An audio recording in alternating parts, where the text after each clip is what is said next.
할렐루야. 하나님의 크신 은혜와 사랑이 우리 가운데 충만한 줄 믿습니다. 오늘도 우리 주님 사랑에 힘입어 또 예배 자리에 오신 우리 성도님들 주님의 이름으로 환영하고 축복합니다. 오늘 주신 말씀이 제목이 내게 있는 것 이랬는데, 우리에게 있는 것, 우리가 가진 것들이 어떠한 것들이 있습니까?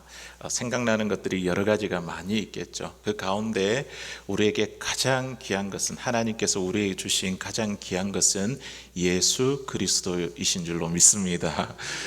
그래서 우리 옆에 있는 분들에게 이렇게 축복하며 한번 인사하면 좋겠습니다. 예수님이 가장 큰 축복입니다. 우리 그렇게 한번 인사해 볼까요? 예수님이 가장 큰 축복입니다. 아멘.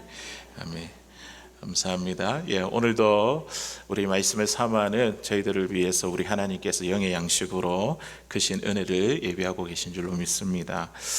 오늘날 우리 교회는요, 과거 어느 때보다 세상으로부터 많은 비판을 받고 있는 시대를 살아가고 있습니다. 뉴스를 보아도 또 인터넷 기사를 보아도 교회를 향한 이 부정적인 이야기를 어렵지 않게 접할 수 있습니다. 그런데 한 가지 흥미로운 사실이 있습니다. 세상은 교회를 비판하면서도 정작 어려운 일이 생기면 교회를 바라봅니다. 재난이 일어나면 교회가 어떻게 할지 교회를 바라보고, 또 가난한 이웃이 생기면 이 교회가 도와주기를 기대합니다. 또 절망하는 사람들이 생기면요, 교회가 희망 줄 것을 기대합니다. 왜 그럴까요? 그렇게 비판하면서도 왜 이렇게 어려운 일을 당하면 세상은 교회를 바라볼까요? 세상은 만 한편에서 교회가 세상에 줄 수 없는 무언가를 가지고 있는 것을 그들이 믿고 있기 때문입니다. 그래서 세상이 교회에 대한 기대가 큽니다. 그런데 그 기대만큼, 그 생각한 것만큼 미치지 못하면 모두 크게 되죠. 실망도 크고 비판도 커지게 되는 것입니다. 오늘날 우리가 살아가고 있는 이 지구촌 한 몇 명 정도가 살 것 같습니까?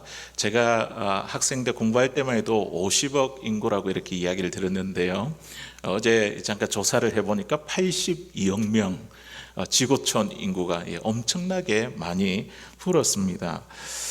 인구가 늘어날수록 사람들의 필요도 더욱 많아지고 있습니다. 이러한 세상의 현실 앞에서 우리 교회는 한 가지 중요한 질문을 받게 됩니다. 교회는 이 세상에 무엇을 주어야 하는가? 교회는 이 세상에 무엇을 주어야 하는가? 오늘 본문은 바로 그 질문에 대한 답을 우리에게 들려줍니다. 사람들이 정말 필요로 하는 것이 무엇인지, 그리고 우리가 주어야 될 것이 무엇인지, 그리고 우리가 주기 위해 먼저 해야 할 일은 무엇인지 오늘 본문을 통해서 함께 생각해 보고자 합니다. 오늘 본문에 보면요, 태어날 때부터 걷지 못한 한 사람이 등장합니다. 그는 평생 한 번도 자신의 두 발로 걸어본 적이 없었습니다. 그것만으로도 참 견디기 힘든 삶인데, 그는 생계를 위해서 어떻게 했죠?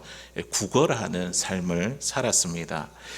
이 안전뱅이에게 가장 필요한 것은 무엇일까요? 당연히 다시 일어나서 걷는 것이 아닐까요?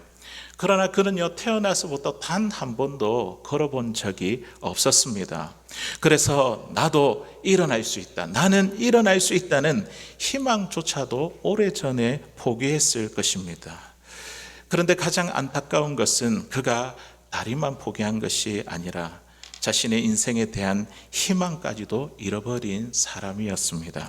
아마 그의 마음속에는 이런 질문이 있었을 겁니다. 내 인생이 정말 달라질 수 있을까? 이 절망과 허무에서 벗어날 수 있을까? 나는 평생 이렇게 살아갈 수밖에 없는 것일까? 그는 더 이상 변화를 기대하지 않았습니다. 그는 더 이상 기적을 꿈꾸지도 않았습니다. 그는 더 이상 어떠한 희망도 소망도 갖지 않았습니다. 그렇다면 이 안전뱅이는 지금 무엇을 구하고 있었을까요? 그가 원했던 것은 오늘 하루를 살아갈 수 있는 돈이었습니다. 그는 성전 문 앞에 앉아 있었지만 성전 안으로 들어가 하나님을 찾지 않았습니다. 그는 믿음도 소망도 사랑도 구하지 않았습니다. 어쩌면 그의 마음속에 이런 생각이 있었는지도 모릅니다. 예배와 기도는 여유가 있는 사람들이나 하는 일이지, 하루 먹고 사는 힘든 나 같은 사람에게 무슨 소용이 있는 것일까? 그래서 그는 인생의 가장 본질적인 문제보다 당장 눈앞에 있는 생존의 문제에 매달려 살아가고 있었습니다. 우리가 가만히 생각해 보면 오늘날 사람들의 모습과 크게 다르지 않습니다. 사람들은 먹고 사는 문제, 직장 문제, 건강 문제, 자녀들의 문제를 해결하기 위해서 쉼없이 달려갑니다. 물론 우리에게 이러한 필요들도 매우 중요하죠. 그래서 우리는 어려운 이웃들의 현실을 외면해서는 안 됩니다. 우리가 사도행전에 있는 말씀을 이제 쭉 이렇게 우리가 읽고 나누고 있는데요. 사도행전에 나오는 이 초대교회 역시 초대교회 교인들도 가난한 사람들의 필요를 외면하지 않았습니다. 우리가 사도행전을 보면요, 초대교회는요 구제에 힘쓰고 그리고 도움 필요한 사람들을 적극적으로 돌보았습니다. 심지어 사도행전 6장에 가보면요, 이 구제 때문에 의논하는 이 문제를 어떻게 감당할 것인가, 교회 안에 논의가 일어날 정도였습니다. 그만큼 초대교회는 이 이웃들의 아픔에 민감했던 것이죠. 그리고 사도행전 9장에 보면 다비다라는 사람이 나옵니다. 선행과 구제에 힘썼던 대표적인 믿음의 사람이었습니다. 성경 곳곳에 보면요, 우리는 가난하고 연약한 이 이웃을 향한 하나님의 마음을 발견할 수 있습니다. 하나님의 사랑을 가장 아름답게 표현하는 방법 가운데 하나가 도움이 필요한 이 이웃을 사랑으로 섬기는 것이죠. 그래서 교회는 언제나 세상의 아픔을 외면하지 않고 어려운 이웃의 손을 붙잡아주는 사랑의 공동체가 되어야 합니다. 그러나 어려운 이웃들이 정말로 필요한 것들이 단지 물질뿐일까요? 오늘 본문은요, 우리에게 더 깊은 답을 우리에게 보여줍니다. 물론 그들에게는 빵이 필요합니다. 사랑의 손길도 필요합니다. 우리는 어려운 이웃의 현실적인 필요를 외면해서는 안 됩니다. 그러나 그보다도 더 근본적인 필요가 있다는 것이죠. 베드로와 요한은 오늘 성전 문 앞에 앉아있던 이 안진뱅이를 바라보며 그가 진정으로 필요한 것이 무엇이었는지, 그리고 자신들이 그에게 무엇을 줄 수 있었는지 정확히 알았습니다. 오늘 본문 6절에 있는 말씀입니다. 우리 같이 한번 읽어보겠습니다. 시작. 베드로가 이르되 은과 금은 내게 없거니와 내게 있는 이것을 내게 주노니 나사렛 예수 그리스도의 이름으로 일어나 걸으라 하고. 아멘. 베드로는요, 먼저 없는 것을 말했습니다. 은과 금은 내게 없습니다. 그러나 거기서 멈추지 않았습니다. 그러나 내게 있는 것이 있습니다. 내게 있는 것이 있습니다. 나는 그것을 당신에게 주고 싶습니다. 믿음 없는 사람은, 또 그리고 믿음 있는 사람은 없는 것만 바라보며 낙심하는 것이 아니라 하나님이 이미 내게 주신 것을 발견하고 그것으로 하나님과 이웃을 섬기는 자입니다. 이게 이제 믿음 있는 사람이죠. 하나님이 내게 주신 것. 그러나 우리는 종종 이렇게 말할 때가 많습니다. 시간이 있으면 봉사하겠습니다. 물질이 있으면 돕겠습니다. 재능이 있으면 섬기겠습니다. 하지만 하나님은요, 우리가 없는 것을 요구하지 않습니다. 하나님께서는 이미 우리에게 주신 것들을 가지고 하나님과 이웃들을 섬기기를 원하십니다. 우리의 신앙의 선배들은요, 늘 그렇게 살아왔습니다. 그들이 가진 것이 많아서 헌신한 것이 아닙니다. 하나님께 받은 것을 귀하게 여기며 그것으로 하나님과 이웃을 섬겼습니다. 물질이 없어도 건강한 몸으로 섬겼고, 시간이 부족해도 시간을 만들며 섬겼습니다. 특별한 재능이 없어도 하나님께서 맡겨주신 자리에서 충성했습니다. 그들의 삶의 고백은 이 한마디였습니다. 내게 있는 이것으로 내게 주노니. 그렇다면 하나님께서 우리에게 주신 가장 귀한 것은 무엇일까요? 오늘 베드로와 요한은요, 조금도 망설이지 않고 이렇게 말하고 있습니다. 나사렛 예수 그리스도 이름으로. 하나님께서 우리에게 주신 가장 귀한 선물은 바로 예수 그리스도입니다. 그리스도인들에게 있어서 재산 목록 1호는요, 바로 예수님이 아닐까요? 예수님을 통해서 우리는 죄 사함을 받았고 영원한 생명을 얻었으며 죽음의 두려움에서 벗어나 새로운 삶의 의미를 발견하게 되었습니다. 그렇다면 이 예수님이 우리에게 가장 중요하고 정말 보배로운 재산이 아닐까요? 여러분들이 가지고 있는 가장 소중한 것은 무엇입니까? 어떤 작가의 집에 불이 났습니다. 그 불길이 번지는 순간 그는 무엇을 가지고 가야 될지 곰곰이 생각했습니다. 그의 마음속에 세 가지가 떠올랐습니다. 하나는 2층에서 잠자고 있는 어린 아들, 두 번째는 평생 심혈을 기울이고 쓰고 있던 소설 원고, 세 번째로 그는 장롱 속에 보관해 둔 돈 뭉치였습니다. 그 순간 고민했습니다. 내가 그렇게 애써 만든 작품을 포기해야 하는가? 그러면서 그는 결국 2층으로 올라가 아들을 안고 밖으로 나왔습니다. 그리고는 깨달았습니다. 자신이 그렇게 소중히 여기던 작품보다, 돈보다 사랑하는 아들이 훨씬 더 귀한 존재라는 것을 깨달았습니다. 부모에게 있어서 자녀는요, 세상 무엇과도 바꿀 수 없는 소중한 선물입니다. 그러나 우리가 하나 기억해야 될 것이 있습니다. 그 자녀를 주신 분이 누구이십니까? 그 자녀를 주신 분이 하나님이십니다. 그래서 우리는 자녀보다 하나님을 먼저 사랑해야 되고 자녀보다 예수 그리스도를 더 의지해야 합니다. 저에게도 사랑하는 딸과 아들이 있습니다. 그들은 하나님께서 제게 맡겨주신 너무나 귀한 선물입니다. 그러나 언젠가 제가 죽음의 길을 걸어갈 때에 자녀들이 저와 함께 그 길을 걸어갈 수는 없습니다. 그러나 그 순간에도 나와 함께 하시는 분이 계십니다. 누구입니까? 예수 그리스도이십니다. 내가 사망의 음침한 골짜기를 다닐지라도 해를 두려워하지 않을 것은 그 주님께서 나와 함께 하시기 때문입니다. 그렇기에 그리스도는요, 제 자녀보다 더 소중한 분이십니다.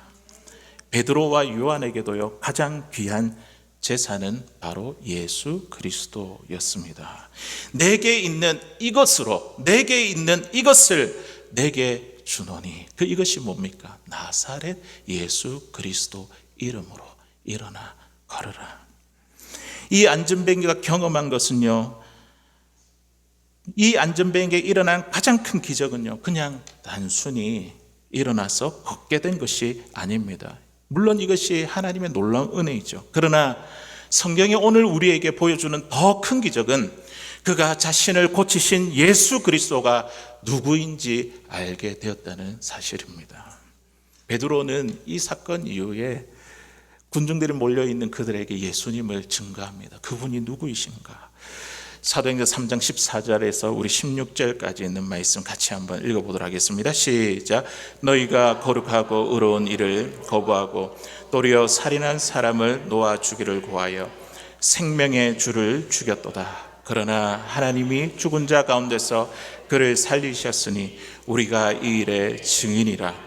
그 이름을 믿음으로 그 이름이 너희가 보고 아는 이 사람을 성하게 하였나니 예수로 말미암아 난 믿음이 너희 모든 사람 앞에서 이같이 완전히 낫게 하여 느니라. 아멘. 이 예수님이 누구이심을 전하고 있습니까? 생명의 주님이시다. 죽음 가운데서 부활하신 생명의 주님이시다. 그 주님이 앉아있는 이 안전뱅이를 고치셨다. 완전히 낫게 하셨다. 베드로가 증거한 예수님은요, 단순히 병을 고치는 능력자가 아니었습니다. 예수님은요, 죽음을 이기신 생명의 주님이셨습니다. 예수님은 우리의 생명의 주가 되시고 우리의 구원의 주가 되십니다. 부활의 소망이 되시는 주님이십니다. 그러므로 그리스도는요, 우리의 건강보다 우리의 물질보다 소중합니다. 그러므로 그리스도는요, 우리의 지식보다 생명보다 더 소중한 분이십니다. 사랑하는 성도 여러분, 예수 그리스도를 소유한 사람만이 세상에 줄 수 있는 가장 귀한 선물을 가지고 있습니다. 우리가 세상 사람들에게 전해야 할 것은 단순한 물질과 도움만이 아닙니다. 그보다 더 중요한 것, 우리를 사랑하시고 우리를 구원하신 예수 그리스도입니다. 우리는 그 사랑의 주님을 주어야 합니다. 우리는 그 생명의 주님을 나누어 주어야 합니다. 여러분은 참으로 이 세상을 향해 이 주님을 주기를 원하십니까? 이러한 측면에서 우리 교회가 이번 가을 학기부터 한국 학교를 시작하려고 합니다. 오늘 우리 주보에 보시면 안에 그 개교 개강 안내문이 있을 겁니다. 이 사역은요, 단순히 한글을 가르치는 데 있지 않습니다. 한국 문화를 가르쳐 한국인의 정체성을 갖게 하는 것, 여기에 목적이 있는 것이 아닙니다. 우리가 이 사역을 시작하는 가장 중요한 이유는 우리를 사랑하셔서 우리를 구원하신 그 예수 그리스도를 다음 세대와 이웃들에게 전하기 위함이죠. 내게 있는 것, 내게 있는 이것을 내게 주노니 이것을 실천하기 위한 하나의 방편입니다. 하나님께서 우리에게 주신 가장 귀한 선물, 그 그리스도를 다음 세대와 이웃들에게 전하는 우리 교회와 성도님들 될 수 있기를 주의 이름으로 간절히 소원합니다. 오늘 베드로와 요한은 불쌍한 사람을 돕기 전에 먼저 하고 있던 일이 있었습니다. 오늘 본문에 보면요, 그들은 무엇을 하러 가다가 이 안전뱅이를 만나게 되었습니까? 무엇을 하러 갔죠? 1절에 있는 말씀 우리 같이 읽어보겠습니다. 시작. 제9시 기도 시간에 베드로와 요한이 성전에 올라갈새. 아멘. 그들은 뭐 하기 위해서 성전에 갔습니까? 기도하기 위해서, 기도하러 성전에 올라가고 있었습니다. 우리는 이 사실을 주목해 보십시오. 우리가 이웃을 사랑하고 그들에게 자비를 베풀 수 있는 동기는 어디에서 주어질까요?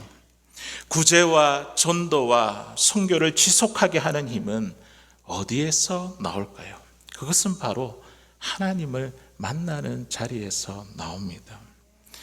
우리가 아무리 좋은 마음을 가지고 있어도 하나님의 은혜와 사랑이 공급되지 않으면 우리는 오래 섬길 수 없습니다. 처음에는 열심히 하다가도 어려움이 찾아오면 낙심하게 됩니다. 오해를 받으면 마음의 상처를 받게 되죠. 때로는 내가 이렇게까지 해야 하는가라는 그런 생각이 들기도 합니다. 사람을 사랑하고 섬기는 일, 이것은 결코 쉬운 일이 아닙니다. 우리의 힘과 의지만으로 끝까지 감당할 수 없습니다. 그래서 우리에게 기도가 필요하고 예배가 필요한 것입니다. 우리가 하나님 앞에 나아가 예배하게 될 때에 하나님은요, 우리의 마음을 만져주십니다. 말씀을 통해 지쳐있는 영혼을 새롭게 하시고 기도를 통해 성령의 능력을 공급해 주십니다. 그리고 나서 우리는 다시 일어설 힘을 얻게 되는 것이죠. 사랑할 힘을 얻고 용서할 힘을 얻으며 다시 섬길 힘을 얻습니다. 그래서 기도와 예배는요, 우리의 선택사항이 아니라 그리스도인들에게 반드시 필요한 생명의 자리입니다. 아무리 우리의 삶이 바쁘고 분주하더라도 하나님과 만나는 시간을 포기해서는 안 됩니다. 오늘 본문에 이렇게 말씀하죠. 제9시 기도 시간에, 제9시 시간을 이야기하고 있죠. 유대인의 시간으로 9시면요, 우리의 시간으로 오후 3시입니다. 하루 중에 가장 뜨겁고 힘든 시간입니다. 특히 사막 지역에서 오후 3시는요, 기도하기에 결코 좋은 시간이 아닙니다. 그러나 베드로와 요한은요, 이 시간에, 이 정해진 기도의 시간을 지켰습니다. 환경이 좋기 때문에 기도한 것이 아니라 하나님을 만나기 위해 기도의 자리로 나온 것이죠. 시편 55편 17절의 시편 기자도 이렇게 고백합니다. 우리 같이 한번 읽어볼까요? 시작. 저녁과 아침에 저녁에 내가 근심하여 탄식하리니 여호와께서 내 소리를 들으시리로다. 아멘. 우리가 하나님 앞에 나와 그 앞에 머물러 그 시간에 기도하면 어떻게 해요? 저녁과 아침과 정오에 하나님께 기도하면, 탄식하면 우리 하나님이 우리의 소리를 들으십니다. 그 기도에 응답하십니다. 공급받을 수 있는 것이죠. 사랑하는 성도 여러분, 우리가 어려운 이웃을 사랑하고 섬길 수 있는 힘은 어디에서 나옵니까? 그것은 바로 하나님 앞에 머무는 시간에서 나옵니다. 혹시 우리의 마음이 지치고 사랑할 힘이 사라지며 섬김이 부담감으로 느껴지고 있지는 않습니까? 그렇다면 우리는 다시 기도의 자리로 나아가십시오. 다시 말씀의 자리로 나아가십시오. 그곳에서 하나님께서 우리에게 새로운 힘을 주실 것입니다. 말씀과 기도의 자리를 통해 하나님으로부터 능력을 공급받아 피곤한 우리의 이 세상 가운데서도 그리스도의 사랑을 전하고 나누는 사랑하는 저와 여러분들 될 수 있기를 주의 이름으로 간절히 소원합니다.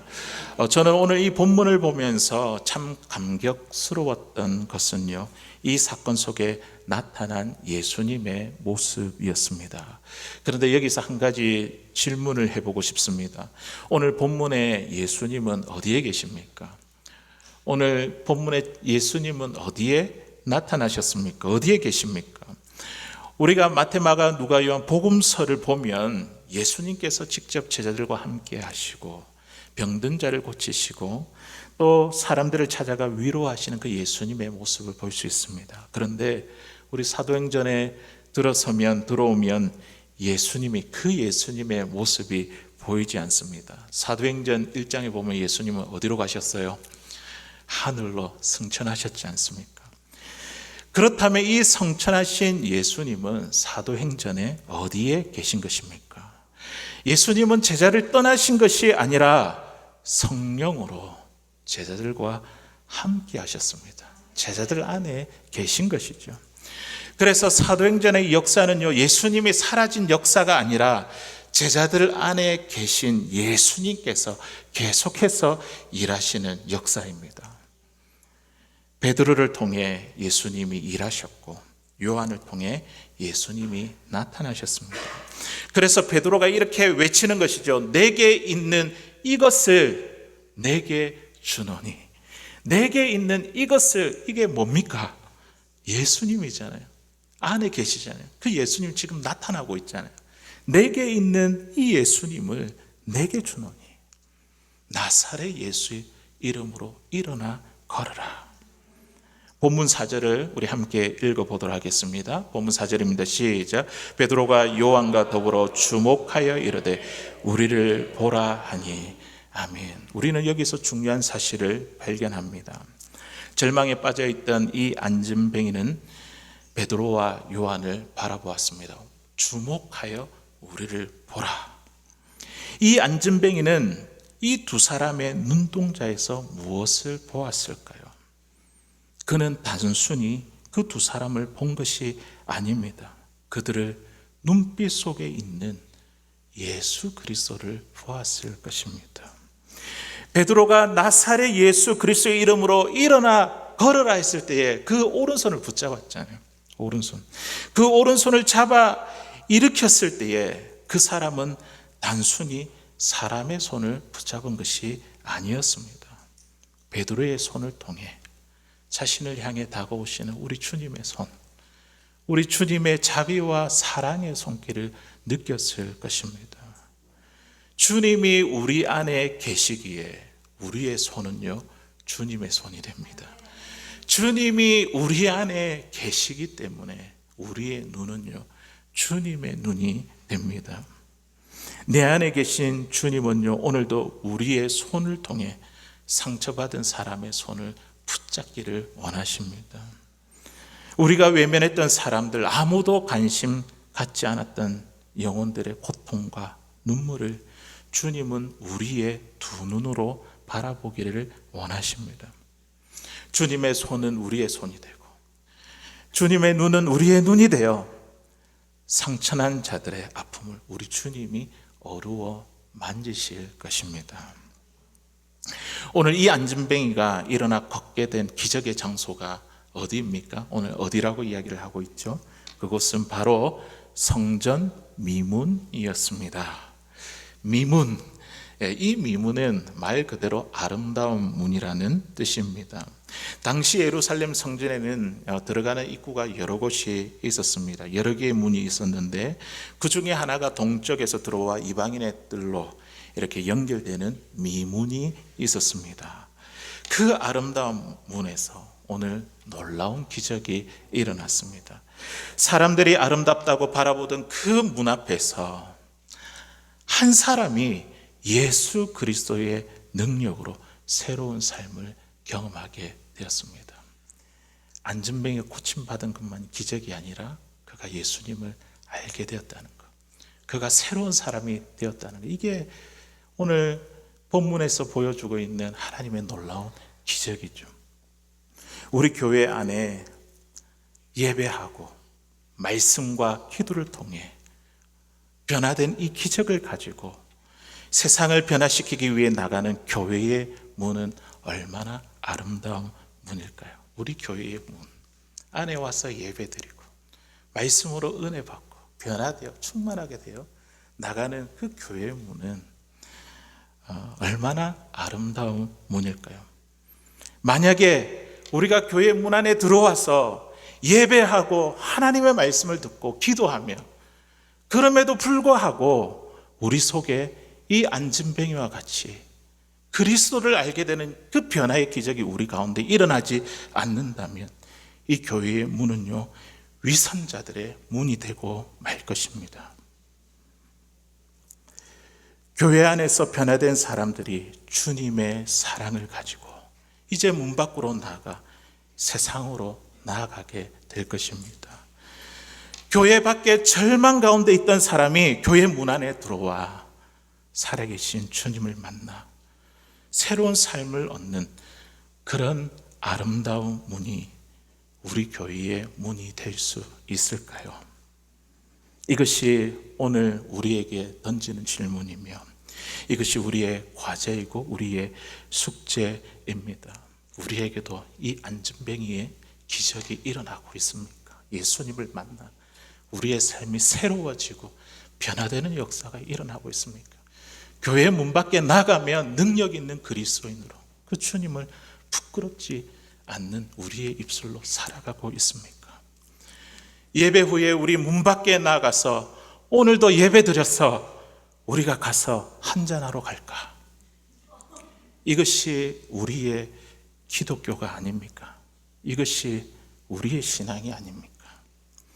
우리의 마음속에 교회 문을 나가서도 부정과 부패와 시기와 질투와 정욕과 욕심, 간음과 미움과 살인의 죄를 품고 있다고 한다면 그것을 가지고도 예배를 드렸다는 그 사실 하나만으로 단순히 만족하기를 원한다면 우리는요, 현대판 바리새인으로 머물 수밖에 없습니다. 주여, 우리의 죄를 용서하소서. 나의 죄를 용서하소서. 이 세상에 무엇보다 소중한 내 주님, 내 구원의 주님, 그 주님을, 내 안에 있는 그 주님을 진정으로 찬양하지 않겠습니까? 사랑하는 성도 여러분, 우리가 가진 가장 귀한 것은 예수 그리스도입니다. 그리고 하나님께서는 가장 귀한 그 예수님을 우리에게 주셨고 그분을 세상의 나무라고 우리를 부르셨습니다. 지금도 우리 주변의 마음의 아픔을 가지고 눈물을 흘리는 사람들에게, 삶의 무게에 눌려 소망을 잃어버린 사람들에게, 세상에 많은 것을 가지고 있지만 마음 깊은 곳에 채워지지 아니하는 그 허무한 가운데 갈등하고 있는 그 사람들에게 우리가 갖고 있는 가장 소중한 예수님을 주십시오. 그들이 예수님을 만나게 되면요, 오늘 안전뱅이와 같이 변화되는 기적이 일어날 겁니다. 내게 있는 구원의 주님, 내게 있는 생명의 주님, 내게 있는 영광의 주님을 이번 한 주간도 뜨겁게 전하며 주며 살아가는 사랑하는 저와 여러분들 될 수 있기를 주의 이름으로 간절히 소원합니다.